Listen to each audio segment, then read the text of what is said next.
ബംഗ്ലാദേശിൽ ഹിന്ദു വിരുദ്ധ കലാപത്തിൽ വ്യാപക പ്രതിഷേധം തുടരുന്നു. ഇസ്കോൺ ഇന്ന് എല്ലാ രാജ്യങ്ങളിലും ബംഗ്ലാദേശി ഹിന്ദുക്കൾക്ക് ഐക്യദാർഢ്യം പ്രഖ്യാപിച്ച് പ്രാർത്ഥനാ യജ്ഞം നടത്തും. ഇന്നലെ ശ്യാംദാസ് പ്രഭു എന്ന യുവ സന്യാസിയെ കൂടി ബംഗ്ലാദേശ് പോലീസ് അറസ്റ്റ് ചെയ്തിരുന്നു. നേരത്തെ അറസ്റ്റിലായിരുന്ന ചിന്മയ കൃഷ്ണദാസ് പ്രഭുവിനെ ജയിലിൽ സന്ദർശിക്കുമ്പോഴായിരുന്നു അറസ്റ്റ്. ഗൗതം ചേരുന്നു വിവരങ്ങളുമായി. ഗൗതം, വലിയ രീതിയിൽ ഹിന്ദു ന്യൂനപക്ഷങ്ങൾക്ക് നേരെ ബംഗ്ലാദേശിൽ അക്രമ പരമ്പരകൾ തന്നെ നടക്കുകയാണ്. ഇസ്കോൺ ആചാര്യൻ ചിന്മയ കൃഷ്ണദാസ് പ്രഭുവിനെ ജയിലിൽ സന്ദർശിച്ചപ്പോൾ തന്നെ മറ്റൊരു യുവ സന്യാസിയായ ശ്യാംദാസ് പ്രഭുവിനെ കൂടി അറസ്റ്റ് ചെയ്യുന്ന സാഹചര്യമുണ്ടായി. എന്തായാലും എല്ലാ രാജ്യങ്ങളിലും ഇസ്കോണിന്റെ നേതൃത്വത്തിൽ പ്രതിഷേധ സംഗമവും കൂട്ടായ്മയും ഒക്കെ നടത്തുന്നുണ്ട്. മറ്റു വിവരങ്ങൾ?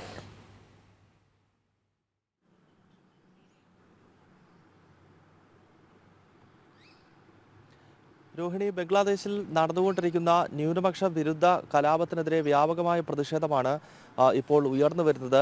ഈ പ്രതിഷേധം നടക്കുന്നതിനിടയിലാണ് ഇന്നലെ വൈകുന്നേരം ശ്യാംദാസ് പ്രഭു എന്ന ഒരു യുവ സന്യാസിയെ കൂടി ബംഗ്ലാദേശ് പോലീസ് അറസ്റ്റ് ചെയ്തത്. നേരത്തെ അറസ്റ്റിലായ ചിന്മയ കൃഷ്ണദാസ് പ്രഭുവിനെ കാണുന്നതിനായി ചിറ്റഗോങ് ജയിലിലെത്തിയ ഘട്ടത്തിൽ ഇദ്ദേഹത്തെയും അനധികൃതമായി തടവിൽ വയ്ക്കുകയായിരുന്നു. ഈ രണ്ട് സന്യാസിമാരും ഇപ്പോഴും ജയിലിൽ തന്നെ തുടരുകയാണ്. ഈ സാഹചര്യത്തിൽ വ്യാപകമായ പ്രതിഷേധം ബംഗ്ലാദേശിലെ ഇടക്കാല സർക്കാരിനെതിരെ ഉയരുകയാണ്. ബംഗ്ലാദേശിനെ ഒരു പൂർണ്ണമായ ഇസ്ലാമിക് സ്റ്റേറ്റാക്കി മാറ്റുവാനുള്ള ശ്രമമാണ് മുഹമ്മദ് യൂനിസിന്റെ നേതൃത്വത്തിൽ നടക്കുന്നത് എന്ന വിമർശനമാണ് ഉയരുന്നത്. നിലവിൽ ബംഗ്ലാദേശ് ഒരു ഇസ്ലാമിക് റിപ്പബ്ലിക് തന്നെയാണ്. അതിൻ്റെ ഭരണഘടനയിൽ ഉൾപ്പെടെ അത് അവിടുത്തെ പ്രധാനപ്പെട്ട മതം അല്ലെങ്കിൽ ഔദ്യോഗിക മതം ഇസ്ലാമാണ് എന്ന് എഴുതി ചേർത്തിട്ടുള്ള ഒരു രാജ്യമാണ്. പക്ഷേ നിലവിൽ താലിബാൻ പോലെയൊക്കെയുള്ള 100% ശരിയത്ത് നിയമം അനുശാസിക്കുന്ന ഒരു രാജ്യമായി ബംഗ്ലാദേശിനെ മാറ്റുക എന്ന ലക്ഷ്യം ജമാഅത്തെ ഇസ്ലാമിക്കുണ്ട്. അങ്ങനെ ജമാഅത്തെ ഇസ്ലാമി ഇപ്പോഴത്തെ സർക്കാരിൽ വലിയ തോതിൽ പിടിമുറുക്കുകയും ആ പിടിമുറുക്കലിൻ്റെ ഫലമാണ് നിലവിൽ നടന്നുകൊണ്ടിരിക്കുന്ന ഹിന്ദു വിരുദ്ധ കലാപവും അതോടൊപ്പം സന്യാസിമാരെ അറസ്റ്റ് ചെയ്യുന്നത് ഉൾപ്പെടെയുള്ള നീക്കം എന്നാണ് പൊതുവെ വിലയിരുത്തപ്പെടുന്നത്. എന്തായാലും ഭാരതത്തിലാണ് ഏറ്റവും വലിയ പ്രതിഷേധം നടക്കുന്നത്. സ്വാഭാവികമായും ലോകത്തെവിടെയും ഹൈന്ദവ സമൂഹത്തിന് നേരെ അക്രമ പരമ്പരകൾ ഉണ്ടാകുമ്പോൾ ഉണർന്ന് പ്രവർത്തിക്കുകയും അതിനെ കൃത്യമായി തന്നെ വേണ്ട ഇടപെടൽ നടത്തി അവിടെ പ്രശ്നങ്ങൾ പരിഹരിക്കാൻ ശ്രമിക്കുകയും ചെയ്തിട്ടുള്ള രാജ്യം ഭാരതമാണ്. അതിനാൽ ഭാരതത്തിനകത്ത് വ്യാപകമായ പ്രതിഷേധം കഴിഞ്ഞ കുറച്ച് ദിവസങ്ങളായി നടക്കുന്നു. രാഷ്ട്രീയ സ്വയംസേവക സംഘം ഇന്നലെ നിർണായകമായ ഒരു പ്രസ്താവന നടത്തിയിട്ടുണ്ട്. എത്രയും വേഗം ഈ സന്യാസിമാരെ ജയിലിൽ നിന്ന് മോചിപ്പിക്കണം എന്ന ആവശ്യമാണ് ബംഗ്ലാദേശിലെ ഇടക്കാല സർക്കാരിനോട് RSS ആവശ്യപ്പെട്ടിരിക്കുന്നത്. ഒപ്പം ബംഗ്ലാദേശിൽ തുടർച്ചയായി നടന്നുകൊണ്ടിരിക്കുന്ന ഹിന്ദു വിരുദ്ധവും അതോടൊപ്പം അവിടുത്തെ മറ്റു മതന്യൂനപക്ഷങ്ങൾ ക്രൈസ്തവരടങ്ങുന്ന മറ്റ് മതന്യൂനപക്ഷങ്ങൾക്ക് നേരെ നടന്നുകൊണ്ടിരിക്കുന്ന അക്രമ സംഭവങ്ങൾ RSS ശക്തമായി അപലപിച്ചു.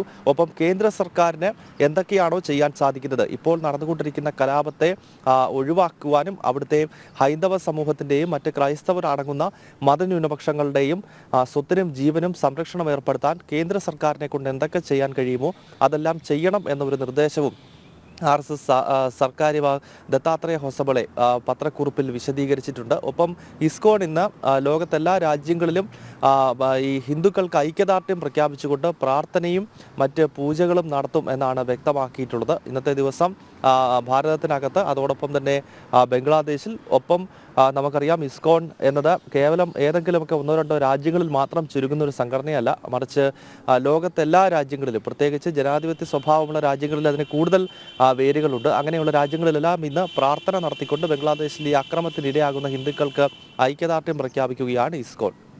ഗൗതം, അതോടൊപ്പം ഒരു കാര്യം കൂടി, RSS കൃത്യമായി തന്നെ നിലപാട് വ്യക്തമാക്കി കഴിഞ്ഞു, കേന്ദ്ര സർക്കാർ ഈ കാര്യത്തിൽ ഇടപെടണം എന്നുള്ളത്. പക്ഷേ ഭാരതം ഇപ്പോഴത്തെ സാഹചര്യത്തെ സസൂക്ഷ്മം നിരീക്ഷിക്കുകയാണല്ലോ. മറ്റ് നടപടികളിലേക്ക് കടക്കാതെ ഇപ്പോൾ ഒരു സൂക്ഷ്മമായി തന്നെ അത് നിരീക്ഷിക്കുകയും സാഹചര്യം വിലയിരുത്തുകയുമാണോ ഇപ്പോൾ ചെയ്യുന്നത്?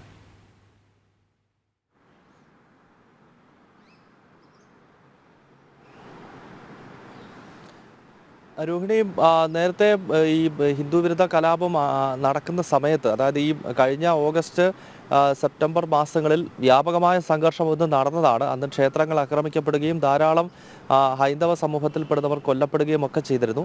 ആ ആഭ്യന്തര കലാപത്തിൻ്റെ ഘട്ടത്തിൽ കേന്ദ്ര സർക്കാർ ചില ഇടപെടൽ നടത്തിയതിൻ്റെ അടിസ്ഥാനത്തിലാണ് അവിടെ ഈ കലാപം ശമിക്കുകയും ഹൈന്ദവ സമൂഹത്തിന് പിന്നീട് കുറച്ച് സമയത്തേക്കെങ്കിലും പിന്നീട് ഈ അക്രമങ്ങളിൽ നിന്നും രക്ഷപ്പെട്ട് അവർക്ക് പുറത്തിറങ്ങാൻ കഴിയുന്നൊരു പശ്ചാത്തലമൊക്കെ ഉണ്ടായതിന് പിന്നിൽ കേന്ദ്ര സർക്കാരിൻ്റെ ഇടപെടൽ തന്നെയാണ്. കാരണം നിലവിൽ നമ്മുടെ രാജ്യത്ത് അധികാരത്തിലിരിക്കുന്ന സർക്കാർ നമുക്കറിയാം ഹിന്ദുത്വ ദേശീയത ഉയർത്തിപ്പിടിക്കുന്ന ഒരു സർക്കാരാണ്. മാത്രമല്ല BJPയെ സംബന്ധിച്ചിടത്തോളം മറ്റു രാജ്യങ്ങളിൽ ഹൈന്ദവ സമൂഹം നേരിടുന്ന പ്രതിസന്ധികൾ ആ വിഷയങ്ങൾ കൂടി ഉൾക്കൊള്ളുകയും അതിനകത്ത് കൃത്യമായ ഇടപെടൽ നടത്തുകയും ഒക്കെ ചെയ്യുന്ന പാരമ്പര്യം ഇപ്പോഴത്തെ സർക്കാരിനുണ്ട്. അതിൻ്റെ ഭാഗമാണല്ലോ പൗരത്വ ഭേദഗതി നിയമം പാസ്സാക്കിയത്. കാരണം ഇത് ബംഗ്ലാദേശിലെ മാത്രം അവസ്ഥയല്ല, പല ഇസ്ലാമിക് റിപ്പബ്ലിക്കിൻ്റെയും പൊതു സ്വഭാവം എന്നത് അവിടെ മറ്റു മതങ്ങൾക്ക് സ്വാതന്ത്ര്യം ലഭിക്കുന്നില്ല. ഭാരതത്തിൽ നമുക്കറിയാം നമ്മുടെ ഭരണഘടനയിൽ തന്നെ ന്യൂനപക്ഷങ്ങൾക്ക് കൃത്യമായ അവകാശങ്ങൾ, അവർക്ക് ഏത് മതം വേണമെങ്കിലും വിശ്വസിക്കുവാനും ആ മതം പ്രചരിപ്പിക്കുവാനുള്ള അവകാശം നമ്മുടെ ഭരണഘടന നൽകുന്നുണ്ട്. പക്ഷേ ഇസ്ലാമിക രാജ്യങ്ങളെ സംബന്ധിച്ചിടത്തോളം അതിതീവ്രമായ സ്വഭാവമാണ്. മറ്റ് മതവിഭാഗങ്ങൾക്ക് ഒരു തരത്തിലുമുള്ള സ്വാതന്ത്ര്യവും ലഭിക്കുന്നില്ല. അതിനാലാണ് പാകിസ്ഥാൻ, ബംഗ്ലാദേശ്, അഫ്ഗാനിസ്ഥാൻ തുടങ്ങിയ രാജ്യങ്ങളിൽ നിന്നും അഭയാർത്ഥികളായി ഭാരതത്തിലേക്ക് എത്തുന്ന ഹിന്ദുക്കളും ക്രൈസ്തവരും സിഖുകാരും ബുദ്ധമതക്കാരും ഒക്കെ അടങ്ങുന്ന മതന്യൂനപക്ഷങ്ങൾക്ക് പൗരത്വം നൽകുക എന്നൊരു വലിയ നീക്കം കേന്ദ്ര സർക്കാരിൻ്റെ ഭാഗത്ത് നിന്ന് ഉണ്ടായതാണ്.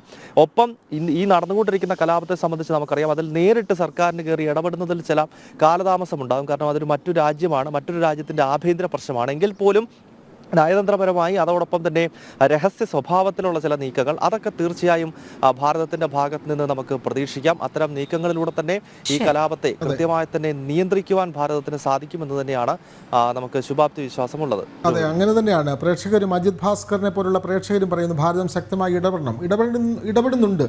പ്രധാനമന്ത്രി നരേന്ദ്രമോദി അടക്കമുള്ള ആളുകൾ കൃത്യമായി ലോകരാഷ്ട്രങ്ങൾ തന്നെ ഇക്കാര്യം ഉന്നയിക്കാനുള്ള ഒരു സാധ്യതയുണ്ട്. അത് മാത്രമല്ല ആവശ്യവും ഉന്നയിച്ചിട്ടുണ്ട്. അവിടെ നടക്കുന്നത് വലിയ ധ്വംസനമാണ്. ന്യൂനപക്ഷങ്ങളോടുള്ള ഈ സമീപനത്തിൽ മാറ്റം വേണം എന്ന് ആഗോളതലത്തിൽ തന്നെ ഈ വിഷയം ഉന്നയിക്കുന്നുണ്ട്. പ്രകാശൻ വേലിക്കുട്ടി ചോദിക്കുന്നത് മറ്റൊരു കാര്യമാണ്, അതായത് ഈ എന്തുകൊണ്ടാണ് കേരളത്തിലെ മറ്റ് ചാനലുകൾ ഈ പ്രശ്നം കാണാത്തത് എന്നുള്ളതാണ്.